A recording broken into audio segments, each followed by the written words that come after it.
Good morning. Welcome to Southeastern 16, presented by FanDuel. I'm your host, Chris Lee. Jay Greeson going to join me momentarily. This is week 12 of SEC football power rankings. And as always, before we get started, reminder, we are brought to you by our good friends at GameTime SIDEKICKS, which brings you this wonderful 40-ounce tumbler from which I drink my water every day. They also bring you lots of other stuff. You get officially licensed stainless steel drinkware, all SEC schools, 350 other universities, stainless steel sippy cups, tumblers, 40-ounce bottles, and shaker cups. SE16 get you 20% off your entire order. Yeah, help out those who help the show. GameTime SIDEKICKS, just love those tumblers. Cannot say enough good things about them. Order one, you'll feel the same way. Going to get into power ranking.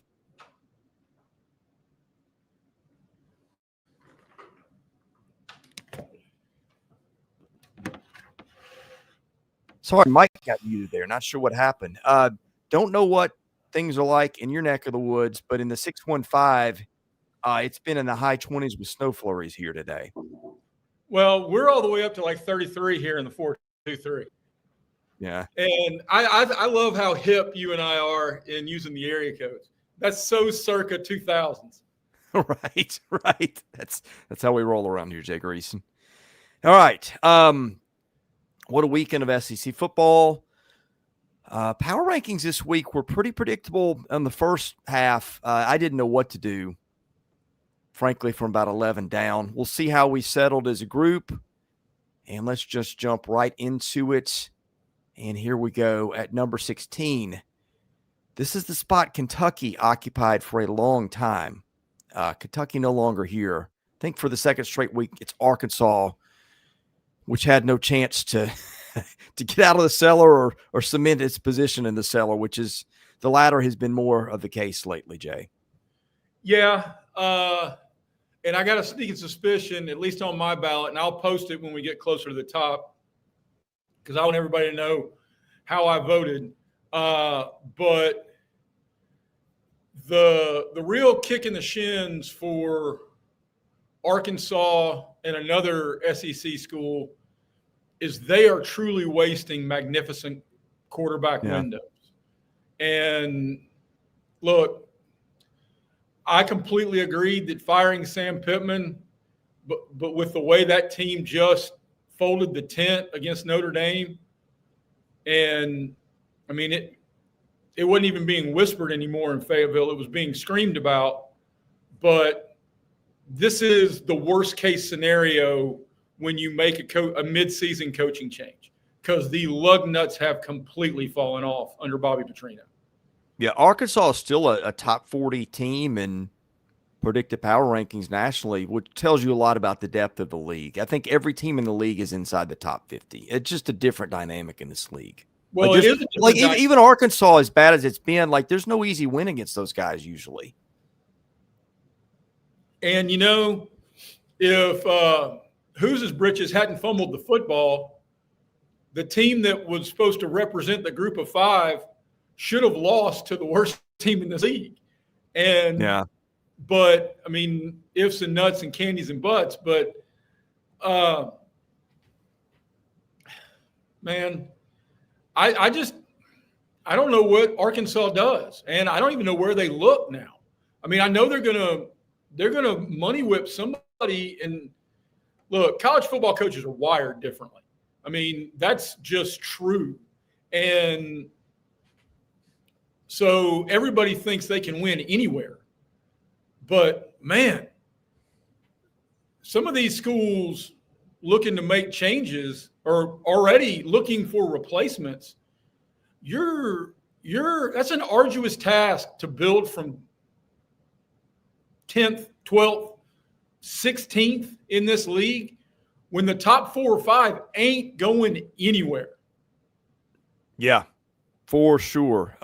2 and 10, a possibility for Arkansas, which would be, what would that be? Gosh, I guess that'd mean they end the year on a 10-game losing streak. Is that right? Yeah. That's life in Arkansas these days. All right, 15, South Carolina. first of several potential playoff contenders before the season that instead find themselves at the bottom. I'm interested to see, does a fresher South Carolina play better? I don't think it's going to matter when you're playing A&M on the road. But, hey, Coastal Carolina and Clemson are at least gettable for the Gamecocks after that. Yeah, they are. Man, it's a miserable year to be a football fan of the Carolinas, isn't it? Mm-hmm. Columbia, stink pot. Clemson, stink pot. Panthers, stink pot. Chapel North Bill, Carolina, stinky pot. Yeah, nobody's exactly. I mean, I guess Duke's your best team in the Carolinas this year. So, yeah, don't know what else to say about these guys. Also in that category, the Florida Gators. That was inexplicable on Saturday. Yeah, I think that is it's cold and we didn't show up at the first sign of adversity kind of thing.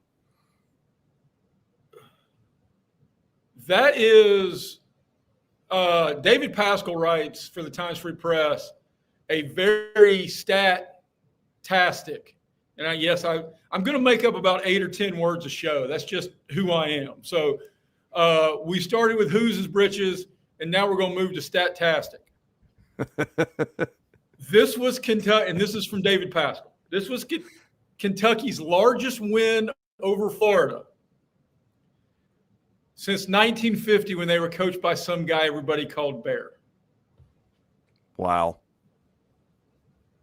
Yeah, I mean, Florida had just dominated that series since before we were born, I believe. Not before we were born. Okay. But when one Stephen Orr Spurrier era was birthed with the in Gainesville. Okay. It was they won from 87 to 17. Florida won 31 in a row.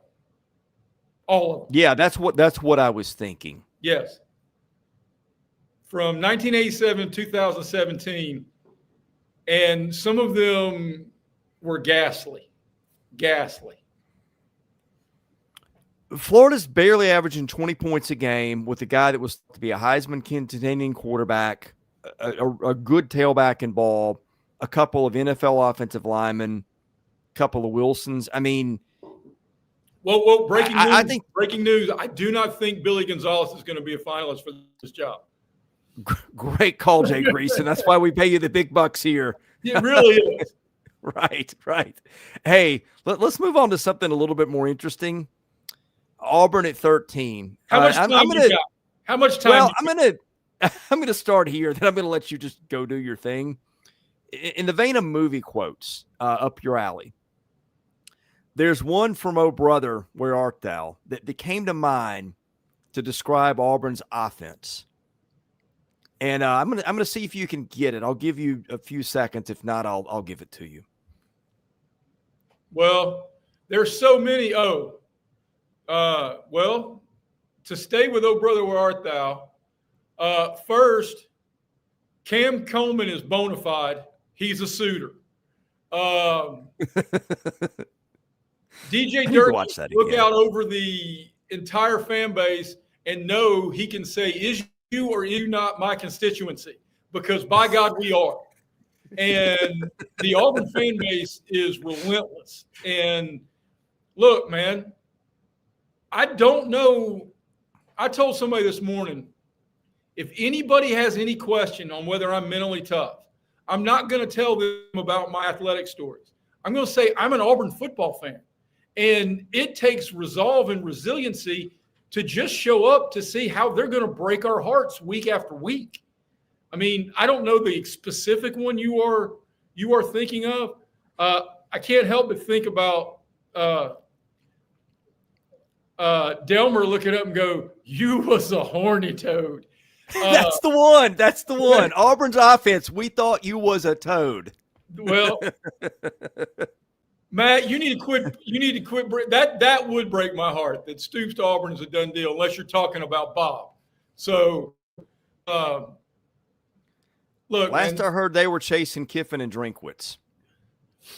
well, everybody's chasing Kiffin. Why in the hell would Right. Kiffin leave? I mean, Yeah. but Drinkwitz look, is more realistic.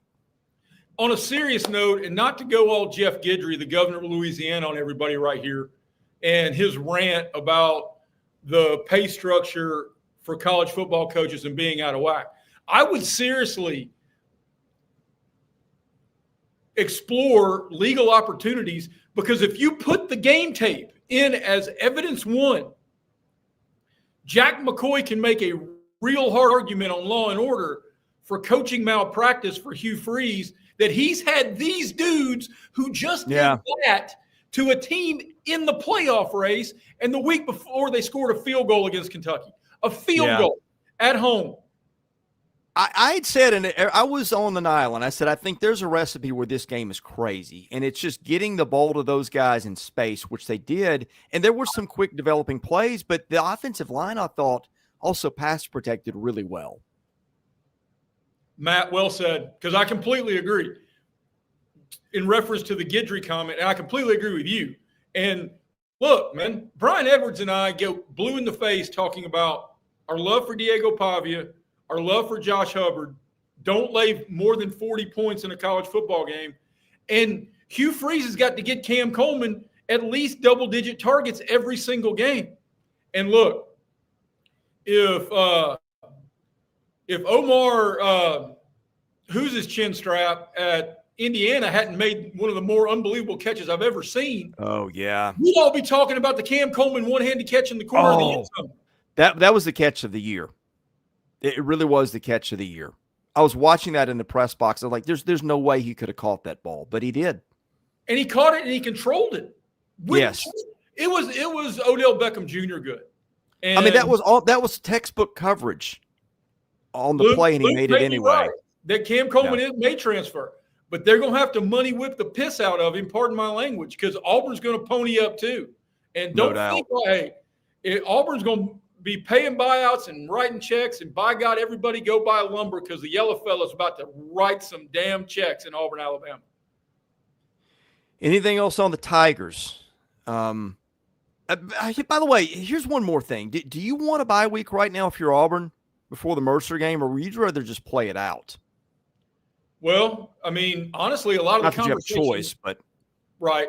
A lot of the conversation I've seen has been talk about quarterback manipulation to see if Ashton Daniels has an interest in coming back. You don't play him in the Mercer game, and then this year can be a redshirt. If he only played in 4 games. Well, wait a minute. So would you Alabama would be game 5 though? No. Right? Alabama. So you play him against Alabama, that would be 4. Wow. No, there's a script for you. I'm doing that if I'm Auburn, because he showed me a lot.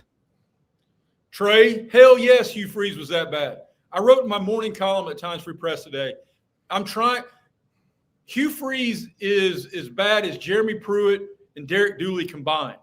And I'm trying to come up with a worse tenure. And the only one that really jumps out in my head is the Curly Hallman years at LSU. And it is, I mean, I don't know, DiNardo at LSU maybe. There was probably some Vandy runs, but it wasn't coaching malpractice like Hugh Freeze just committed.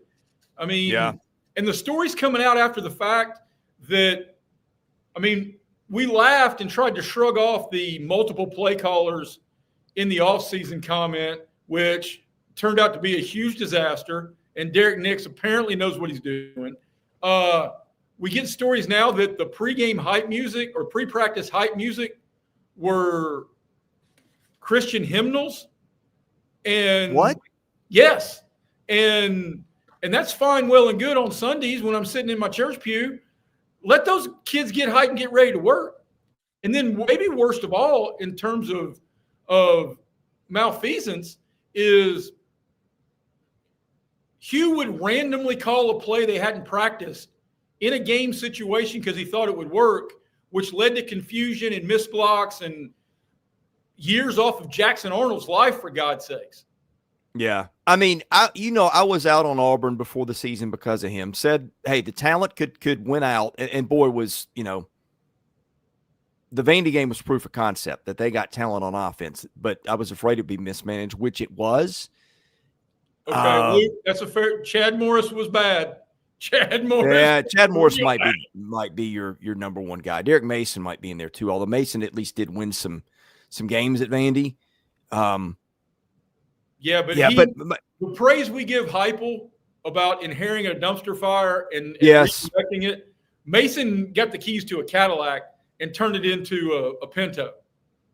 Yeah, no, you're right. I mean, the whole play calling thing was yet another red flag to me before the season. I just don't think when you hear those things, you don't ignore them, and we saw how that turned out. All right, number 12, Kentucky. Hey, keep your coach, put that money towards your program instead of a buyout. That's the way I played if I'm Kentucky, but we'll see. I think that's certainly now on the table. I mean, and dear Lord, we were just talking about the worst SEC coaching tenures. Has there been a bigger SEC quarterback pinata than Zach Calzada? I mean, he didn't do himself a lot of favors in the PR world last week. Well, I mean, look, kudos. Here's your flowers, Kentucky. You just held Auburn and Florida, two teams that I thought were going to be in the playoff conversation this time of year, and now they're in the coaching carousel instead. You just held them to 10 points in the last 2 weeks. Yeah, well, Nick's not buying it. I want to hear him and Matt. What do you do if you're Kentucky? Anyway, carry on. Well, and this is both praise and accountability. This is their first 2-game SEC winning streak since 2023. I mean, well, and they finally won one at home too, by the way. I mean, didn't they have a double-digit home losing streak in SEC games? I believe that's accurate, Chris. Yeah. I mean, it's been wild. If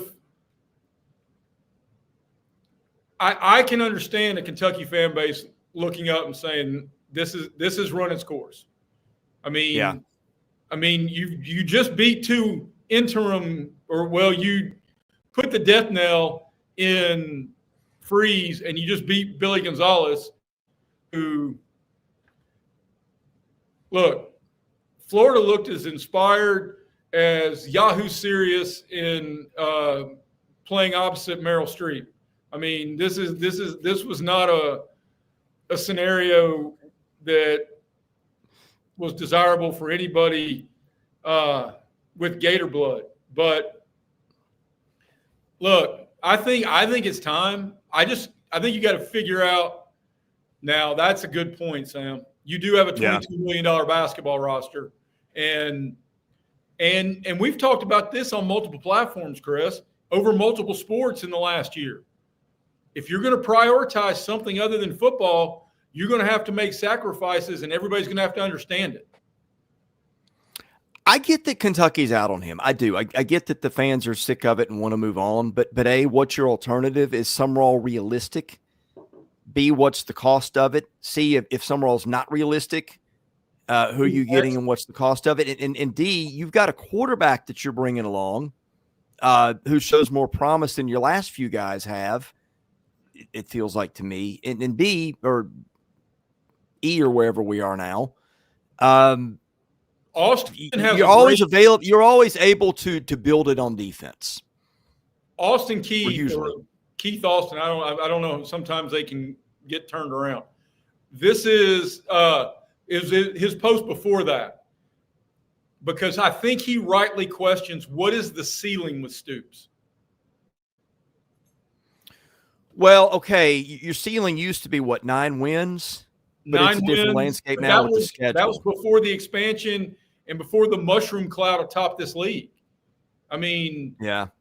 And if you're to be fair, if I'm a coach interviewing in Lexington, I'm asking what is the ceiling that the athletic department wants me to reach, because if we're spending $22 million on basketball, we're going to have to spend $44 million on football. Are you willing to do that? Yeah, I mean, I think that one's complicated, and I get it. I just think by virtue of being in the SEC, do you not have a fairly decent ceiling at any place? I mean, Vanderbilt feels like all the assumptions of its ceiling are getting thrown out the window, and if you can do it there. The ceiling, though, is different, bro, in this sense. It's not by program. Because of basketball? No, it's by who's the architect that's lifting the ceiling. Right. I mean, if you've got a guy you believe can be Michelangelo, then you let him paint the Sistine Chapel. If you've got a guy who's Bob Vila, then you let him redo the shingles. And that's with a full visor tip to Bob Vila. I mean, but if you don't think this guy can lift the ceiling, then you're throwing good money after bad to just work your tail off to get to the Music City Bowl. Yeah. Is that 4 for them now? 4 wins for Kentucky? Let's see. That sounds right. Let me double check that. You've got Toledo, Eastern Michigan, Auburn, Florida. Yeah, I mean, could have had Texas, but didn't. Tennessee Tech, I think, is a win, but they're 10-0. Vanderbilt and Nashville is going to be tough. They've got a bye week, and then you've got Louisville. That gets interesting given what just happened to Louisville over the weekend. Yeah. All right, let's go next. Next, here's where we're going to go. We're going to thank a sponsor here, if I can find my read. And that is the Yearly Company. And, hey, guys, go ahead and do yourself a favor. Get your Christmas shopping done for your wife, your girlfriend, whoever. Do it at Yearly Company. Nashville-based fine jewelry brand built on tradition, designed for meaning, each piece handcrafted from solid 14-karat gold and natural gemstones, made to measure for a perfect fit, backed by a lifetime guarantee. Every Yearly Company bangle is custom sized, so knowing your size is the most important first step before ordering. That's where the sizing kit comes in. Code SE16KIT, KIT, will take 100% off your sizing kit at checkout. Again, go ahead and get your head start on Christmas. Thank us for that later. Also, thank us for ROKFORM, because if you don't have your phone protected by ROKFORM, what are you doing? The case is super strong. It's the world's strongest magnetic phone case. That's something you don't appreciate till you've got it. Extreme protection, super strong magnets, rock lock, secure mounting, SEC 25. Get you 25% off your entire order. Get a phone case and a vent clip for your car. And thank me for that one later. Jay, up next at number 11, Mississippi State, which for one of just 2 times all year, just ran into it physically against Georgia, and there wasn't much State could do about it. We make a lot of predictions on this platform. I've not been more 100% right than my belief that Georgia was going to flex, and that we're about to see Kirby Smart's crew come of age and play their best month of football. I think Georgia is a train that is starting to pick up speed. Yeah, we'll get to them, but spoiler alert, completely agree with that. The Jeff Levy stuff, I know the fans are frustrated with the field goal before half that they didn't take and some of the other calls, but man, and I get it. I do question some of the game management, but for him to have the program where it is, if you said before the season they got a shot at bowl eligibility in November and they're not getting blown out most games, you take that as a win. I think for State, it's about the big picture. Yeah. With the big picture, especially with coming into the season and especially the reclamation project he had. Look, I loathe the media, and this is what I do for a living. Not only do I talk to you knuckleheads multiple times a week, I'm a newspaper columnist. So I am looking myself directly in the face with this criticism.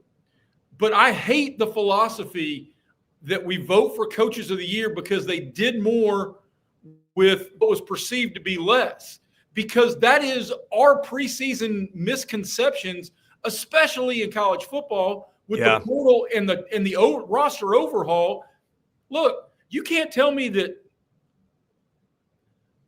how many people are doing a better job than Jeff Lebby. Well, how many times did Nick Saban do best job in the country and he didn't get Coach of the Year votes because he had the best roster? Breaking alert, the college football head coach is also in charge of assembling the roster. Nick Saban was the Coach of the Year every single year he put a whistle on. All right? So, but you said it perfectly about 3 weeks ago. It is fair to tip the visor to Jeff Lebby and the job he's done this year and raise your hand and go, what the hell was that? Yep. And I mean, so look, it's part of the growth maturation of being the guy in charge on the sideline in that 3-hour window on Saturday. So the conversation, look, there are multiple tiers depending on how you want to focus on this list. And one can be about playoffs. One can be about bowl aspirations. The biggest one is hope and non-hope. And Mississippi State has hope for the first time since Mike Leach was pulling the trigger and they were throwing it 48 times a game. Mississippi State has hope. And if you don't, that guy he needs help with game management. That's the easy part of this. If you're a motivator and a talent acquisition guy, you can figure the rest of it out. Yeah, they got an interesting one up with Missouri. I'm interested to see how interested Missouri is after last week. And this is perfect. They get a bye week leading into Ole Miss, which would scare the pants off me if I'm on Ole Miss. So anyway, number 10 LSU. I mean, what is going on there? It didn't look a lot better against Alabama. I mean, the defense was better. At least they showed up the second half, unlike the game before that, which was what, A&M? Gosh, they're all running together now. Yes. Yeah, where they they had a bye week. The last time they played was 2 weeks ago. So it was A&M in the Fire Kelly second half where they just packed it in and A&M wild. Yeah. All right, look, man, there are so many things. You could fill out an entire bingo card on there's no bleeping way if you and I had this conversation in August. How about Garrett Nussmeier getting benched? I know. I mean, that was slightly shocking. I mean, not totally, I guess, because you could see the mobility was an issue. His offensive line was an issue. I just wonder, like, if that's where you go, why did it take you so long to give Van Buren a try? I don't know what the right answer is there. Look, I'm borderline embarrassed to know this, but Nussmeier made a Matt Barkley at USC bad level draft entry decision. Yeah. Because he went from a day 1 or a day 2 pick a year ago to he'll be lucky to hear his name called in April of 2026. Lucky to hear his name called at all, or just day 1? No, not day 1. Well, I mean, not day 1 now, but I mean, come on, Garrett Nussmeier's going to get drafted. He's gonna test poorly, and the game tape is not going to be kind. You don't think 200-something picks in the draft, Garrett Nussmeier comes off the board somewhere? Well, this time last year, would you have said Shedeur Sanders was a 5th rounder? When they start picking at your scabs, brother. Yeah, but those scabs are a little different. I mean, Shedeur Sanders' were self-inflicted. A lot of Nussmeier's they just flat out couldn't block for him, and he took a beating all year. Again, I wonder how much health impacted his performance. And Sam's asking, like, can he come back for another year? I don't know. I mean, who knows? Diego Pavia is 44 years old. So well, they're trying to pass the 5 to play 5 deal. So, I mean, I would think that would give him another year, but he's 23 right now. What? Put Matt's post up. Matt G is spot on.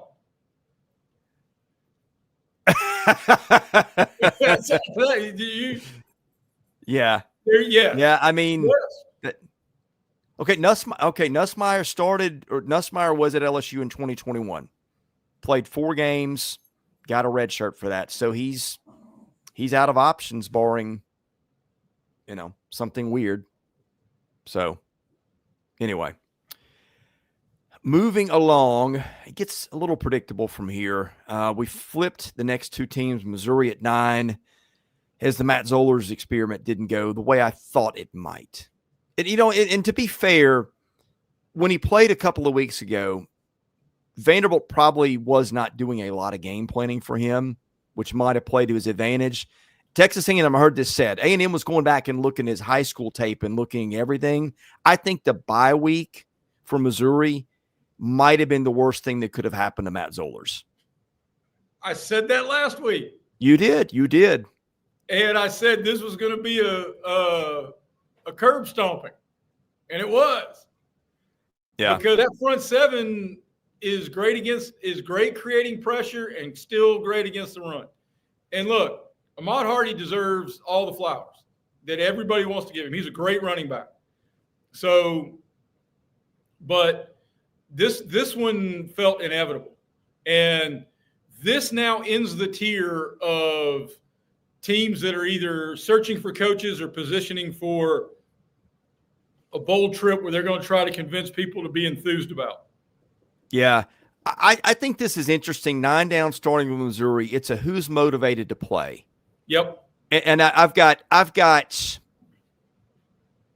feel like there's 3 teams there. Auburn will play Auburn. Auburn, Kentucky, Mississippi State. That's your list.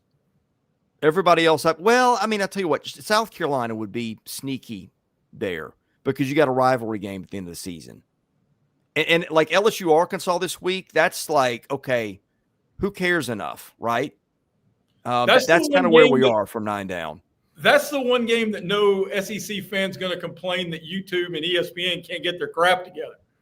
Nobody gives to me what Matt G said. Let's just show some Livy Dunn doing some tumbles. And then we can break to like her Livy Dunn stretchy pants commercials where she's doing splits on the beach. Yeah. And then next thing you know, every SEC fan smoking a cigarette in between games. All right. Next up, Tennessee moves up a spot by not playing. Joe Agler says, Sam says, Joe Agler might come back if the Pavia rule holds up. That's got to be a joke. Like, he was a class ahead of Pavia in high school. Allegedly. Then we all graduated together, apparently. That game with Vanderbilt in a couple of weeks, there's going to be a lot of points in that one. Yes. All right. Tennessee wins out and let the politicking begin, and their schedule is doable. Yeah, it starts with New Mexico State, down at Florida, and then Vandy. Speaking of which, Jay Greeson, here you go, number 7. Yep, I just gave it to him by himself because, my goodness, he won that game on his own. And look, man, I can come up with SEC classical references where one of my favorite stats where teams dominate a player, a great player, an all-time great player. Emmitt Smith rushed for 100 or more yards against every team he played multiple times at the high school, college, and professional level, except the Auburn Tigers when he was at Florida. So Auburn had Emmitt Smith's number. I cannot come up with a comp where one player has one school's number like Diego Pavia pisses on Auburn. Do you think Hugh Freeze was watching? Absolutely. An egomaniac like that jackwagon, 100%. And he was rooting for Vandy. He was rooting for a blowout. I mean, if his daughter's going to put that thing on social media from last week about pray for us and how difficult it is, and they live in a house built in the 1900s, hey, honey, we all do. All right. So, look, I take a whole lot of pride in the community that Auburn is, that Chiswick still has a house there. Tuberville's high school kids went to high school there even after he got fired. Malzahn lives on Lake Martin. Look, it's a great place to live and raise your family. I hope Hugh Freeze moves tomorrow, and I will drive to Lee County to help him pack. Back to Vandy and Pavia. I mean, I think he's got a shot to make it to New York. I think Fernando Mendoza, what he did, perhaps could have won it for him Saturday. But I mean, Pavia's got to be in the room for that, right? Doesn't have to be, because his numbers aren't great. And I mean, look, he's flashy and everybody loves flash. He's not having a better year than Gunnar Stockton is. Yeah. Well, I mean, Stockton's got a little better surrounding cast too, though. Yeah, but that's got to matter too, because Julian Sayan's going to be in New York, and Julian Sayan's got a better surrounding cast than anybody. I don't think it's going to matter. I think one of those Big Ten guys is probably going to win it anyway. Sayan's completing, 80% of his passes or something absurd like that. They're going to go unbeaten. Indiana's unbeaten. That's probably where it's going to go. But, man, if you watch that game Saturday and you're a voter, you're at least – I think you're at least giving it some thought. All right, number 6, Oklahoma.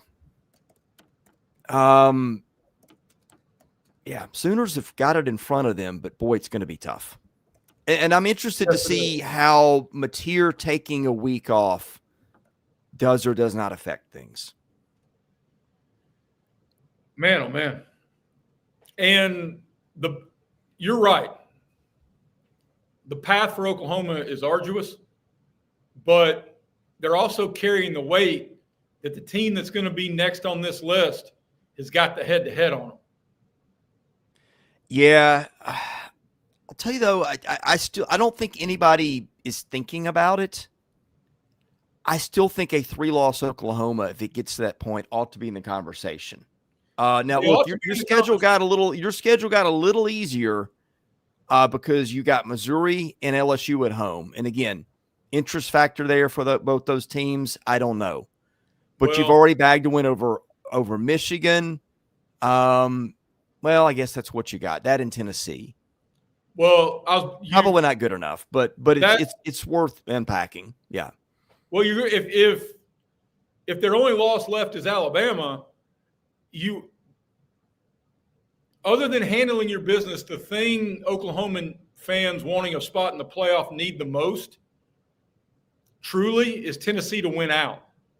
Because a 9-3 Oklahoma who won in Knoxville up against a 10-2 Tennessee team has a real talking point. Yeah. And you also need Texas to win out,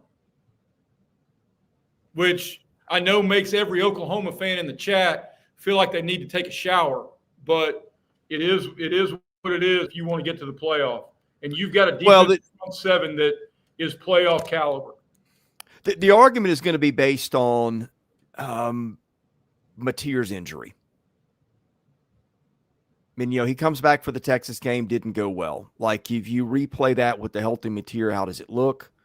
I'm probably stretching it a little bit, but I think it's probably at least worth the conversation, given how good the defense is and how good the offense was when he was fully healthy. So I don't think it's going to happen, but just bring it up. Was the offense really good when he was fully healthy, though? It wasn't elite, but it was good. I mean, remember the first month, he was the guy that everybody was pushing for the Heisman. Anyway, I think it's a long shot, but again, just bringing it up. Texas at 5. Now, Texas is your best 3-loss candidate, I think. I'm still – look, last time out is what a lot of times we judge teams by. But I go back, overtime with Mississippi State, overtime with Kentucky. Both easily could have been losses. You got Oklahoma with Mateer coming back probably prematurely. You lost at Florida before that.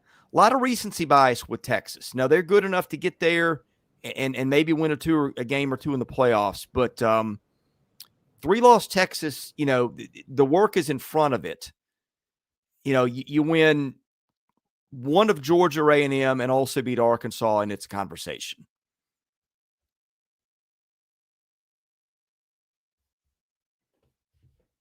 You're on mute.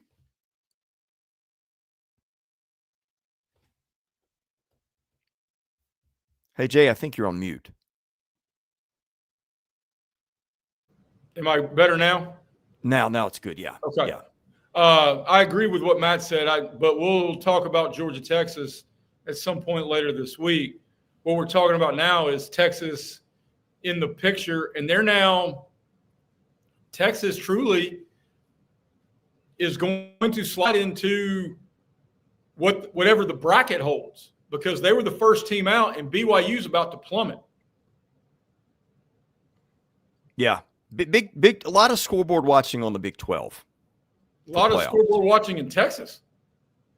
But by the way, I hadn't thought of this. There's a world where the ACC gets shut out of the playoff. Highest ranked conference champ in the ACC. If whoever wins, like the American or whatever, is ranked ahead of the highest ranked, I think it's unlikely. But like, people were talking about that this weekend. I was like, oh, you're right. I just always presumed, like, you think of like the 4 power conference champions all going. It's the 5 highest ranked conference champions. Now, Group of 5 isn't doing itself a lot of favors without a team that kind of emerged like Boise State did a year ago. But it's not out of the realm. No, I really hadn't thought about that either. But and here you go. Both thinking ahead of both of us. If Duke wins with 4 losses, I mean, they're not going in front of South Florida or James Madison, I don't think, if those teams win out. Or maybe not even North Texas, which is 1 loss. So that's a very interesting scenario that I had not thought of. Wow. Take that, Dabo. I mean, yeah. As for Texas, though, it's in front of you, but you spent a wealth of your mulligans. The conversation, though, is there about adding validity. It's an interesting talking point, because if Texas had scheduled Ohio in the season opener, and they now only had 1 loss, as opposed to scheduling Ohio State and playing them closer than anybody else has played them, you give yourself more room for a mulligan. I tell you what's a nightmare scenario for the SEC, though. Let Texas win in Athens and then win in College Station, and you have a rematch in Atlanta from a rivalry game. Well, here's the question I have is, if Texas is 3 losses, how big an albatross is that Florida loss? Like, Notre Dame took one a year ago to Northern Illinois that's worse than that, but Notre Dame was a 2-loss team and not a 3-loss team. So it's interesting. Next up, Ole Miss at 4. Ole Miss put up some dominant stats against the Citadel. I think the Citadel had 20-something yards passing, didn't run for much. Ole Miss went in and took care of business. And, hey, Lane Kiffin seemed to realize that style points might matter, because he kept Chambliss in there to throw for 330. Well, man, this stat, I got to go back to my man. Not only was it 603 to 106, Kiffin made reference in the postgame about first downs being a real metric that he looks at. It was 35 to 5 in first downs. Yep. And this stat is worth the wait. Trust me, especially Ole Miss fans. again, this is from Pascal's Monday SEC wrap column in the Times Free Press. Ole Miss amassed 603 yards against the Citadel, marking the 29th time under Kiffin that the Rebels have produced at least 600 yards. 29? Before his arrival, Ole Miss had compiled 600 yards 19 times in its football history. Man. And 2 of those this year. First game and last game. So, yeah, I think the big thing with Ole Miss, last 4 games, defense gave up 43 to Georgia, 26 to Oklahoma, 14 to South Carolina, none to the Citadel. No, the improvement is probably mostly on opposition, strength of opposition. In fact, a lot of it is. But just saying, I feel like that defense has played better since the Arkansas game, really with the exception of Georgia. But, hey, speaking of Georgia, I think you and I are on the same page here. This feels like a team that is really starting to gel at the right time. I hope multiple things for everybody as we get close to holiday season. I hope you visit the yearly company because my wife is really looking forward to her present from the yearly company. I hope you're not in a position that you need to go to the yearly company to get something for your wife and your girlfriend, because that's a life choice that I don't really agree with. I also hope that you can find somebody who looks at you with the loving eyes that Mike Bobo looks at Zachariah Branch on the bubble screen, because that is a tailor-made fit for play caller and player. Well, they found a couple things. The run game for them is really starting to show up lately. Nate Frazier was tremendous Saturday. He went 12 for 181, something like that. They've got other guys that can do it too. Georgia right now, I mean, the numbers haven't always been great, but I feel like you mentioned that first down stat with Ole Miss earlier.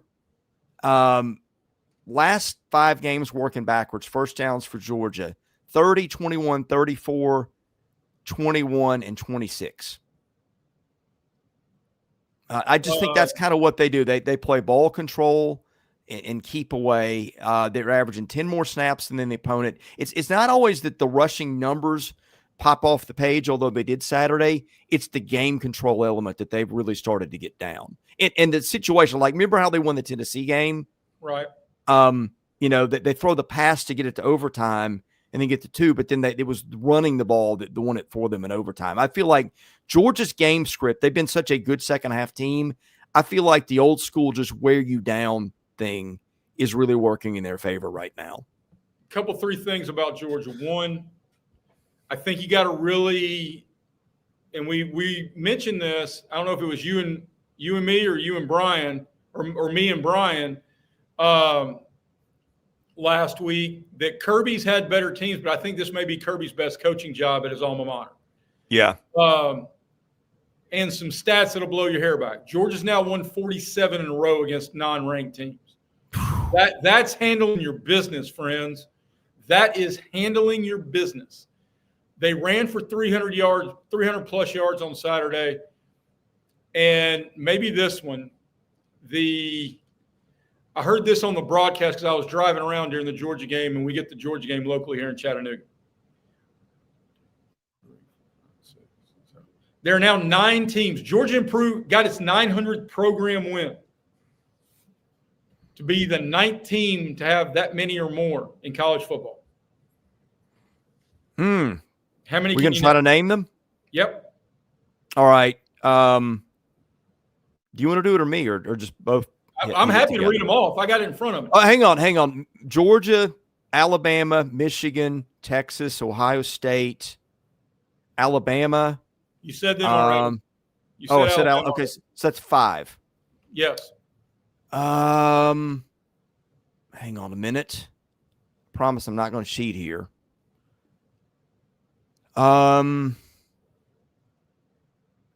Oklahoma. 6. Okay.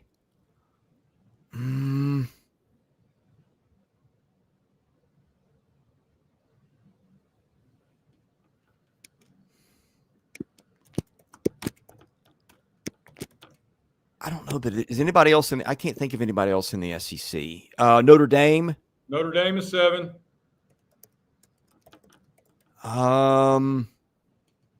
Penn State. 8.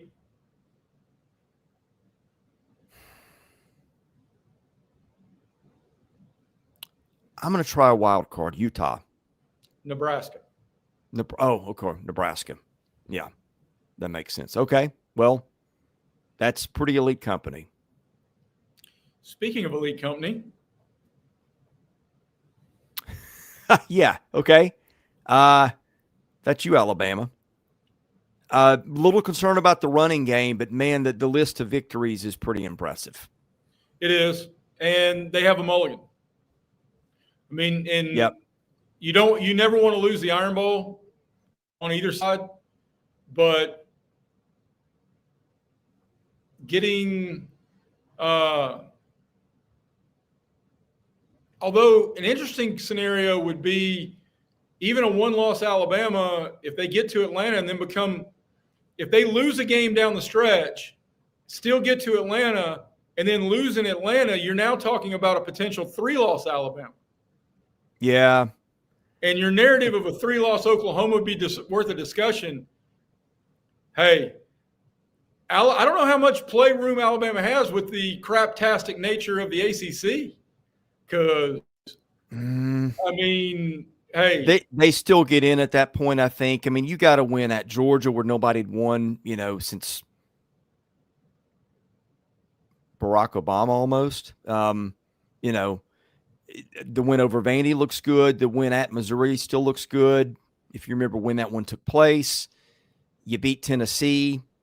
LSU's not a bad win. The Wisconsin win. I mean, nobody's going to tout that, but Wisconsin beat Washington, knocked it out of the playoffs. I just think the body of work is going to be too strong, even with 3 losses in that scenario. And by the way, if I'm in, I am worried about Auburn for sure after what I saw Saturday. Number 1, Texas A&M Fighting Aggies. A&M just continues week after week to be consistent. I can't think of the last time I watched A&M and just said, hey, man, there's a glaring weak spot. You tell me. I mean, just week to week, they just bring it. Well,